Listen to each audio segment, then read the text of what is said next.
Ասում են, թե մամուլի ազատության առումով Հայաստանը տարածաշրջանում առաջատար է։ Այս տարի Վրաստանը 114-րդ տեղում է, Ադրբեջանը 167-րդ։ Հայաստանին զիջում են նաև հարևան Թուրքիան 159-րդ և Իրանը 176-րդ տեղերով։ 180 երկրների շարքում Հայաստանը զբաղեցրել է 34-րդ հորիզոնականը մամուլի ազատության համաշխարհային ինդեքսով։ Այս ինդեքսը հրապարակել է լրագրողներին առանց սահմանների կազմակերպությունը, ամփոփելով 2025 թվականի արդյունքները։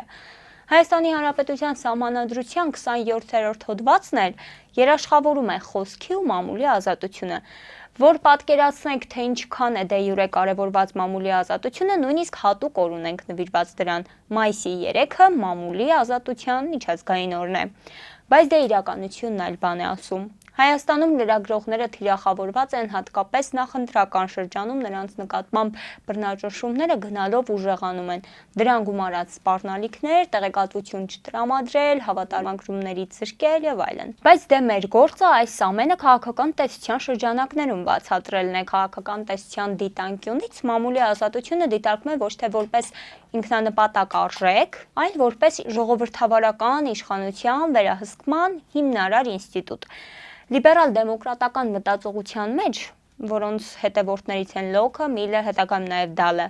ազատ մամուլը կոչված է ապահովելու հանրային բանավեճը, պատշաճ ընտրությունների ընթացքը ու իշխանության հաշվետվողականությունը, սակայն նախընտրական շրջաններում տեսական այս իդեալական վիճակը ամենախոցելին է դառնում։ Նախընտրական փուլն էլ որպես այդպիսին քաղաքական մրցակցության ամենաբարձր կետն է, որտեղ տեղեկատվությունը դառնում է իշխանական ռեսուրս։ Քաղաքական տնտեսության տեսության համաձայն այն դերակատարները, որոնք վերահսկում են տեղեկատվական հոսքերը, իրենք էլ առավելագույն օգուտներն են ունենում ընտրական գործընթացի ընթացքում։ Այս պայմաններում էլ դե մամուլի ազատությունը դե յուրե պահպանվում է, բայց դե ֆակտո ենթարկվում է սահմանափակումների։ Այս դեպքում ոչ թե լրիվ է արգելվում, այլ հատվում է ինչ-որ փակ օղակի մեջ։ Եկեք հերթով հասկանանք, ինչպես է մամուլի ազատությունը խախտվում նախընտրական շրջանում։ Առաջինը օրակարգի ձևավորման խնդիրն է, agenda setting։ Այս դեպքում, թեև մեդիան կարող է ֆորմալ առումով ազատ լինել, նախընտրական շրջանում օրակարգը հաճախ թելադրվում է իշխանության կամ էլ թե խոշոր քաղաքական խաղացողների կողմից, որ հարցերն են լուսաբանվում, որոնք են երկրորդական դառնում, ում ձայնն է հնչում, ում ձայնն է լռեցվում։ Այս մեխանիզմը քաղաքական տեսության մեջ ընկալվում է որպես փափուկ հեգեմոնիա, Գրամշի տեսության համաձայն, այսինքն առանց բռնություն, բայց կային ազդեցություն անելու ու փաստացի լրագրողների ձայնը լռեցվում է։ Երկրորդը մեդիայի ինստրումենտալիզացիան է,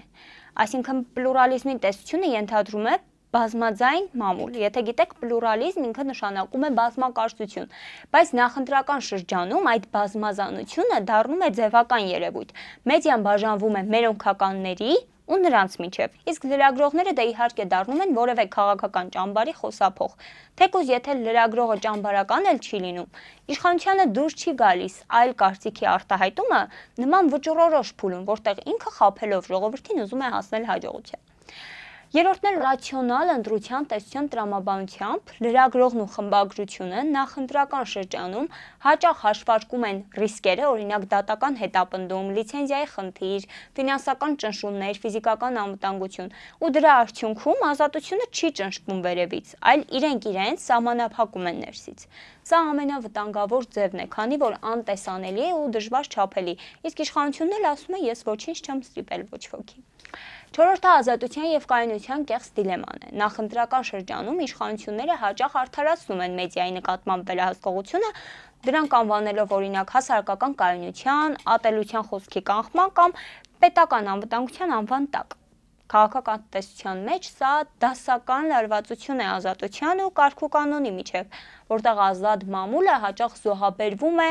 կարճաժամկետ քաղաքական նպատակներին։ Այսպիսով, եթե խաղաղ ժամանակ մամուլի ազատությունը չափվում է օրենքներով ու ինդեքսներով, ապա նախընտրական շրջանում այն ստուգվում է ըստ պրակտիկայի։ Քաղաքական տեսության լեզվով ասած, եթե նախընտրական շրջանում մամուլը չի կարողանում կատարել իր չորրորդ իշխանության ֆունկցիան, ապա ընտրությունը դառնում է ոչ թե հանրային կամքի արտահայտություն, այլ լավ ձևակերպված տեղեկատվական մրցակցություն։ Իսկ այդ մրցակցության վերջում էլ հաղթում են նրանք, ում պրոպագանդան ամենից ուժեղն էր։ Դե ինչ այսօրվա համար այսքանը, իսկ դուք մնացեք մեզ հետ առավել տեղեկացված լինելու համար։ Ցտեսություն։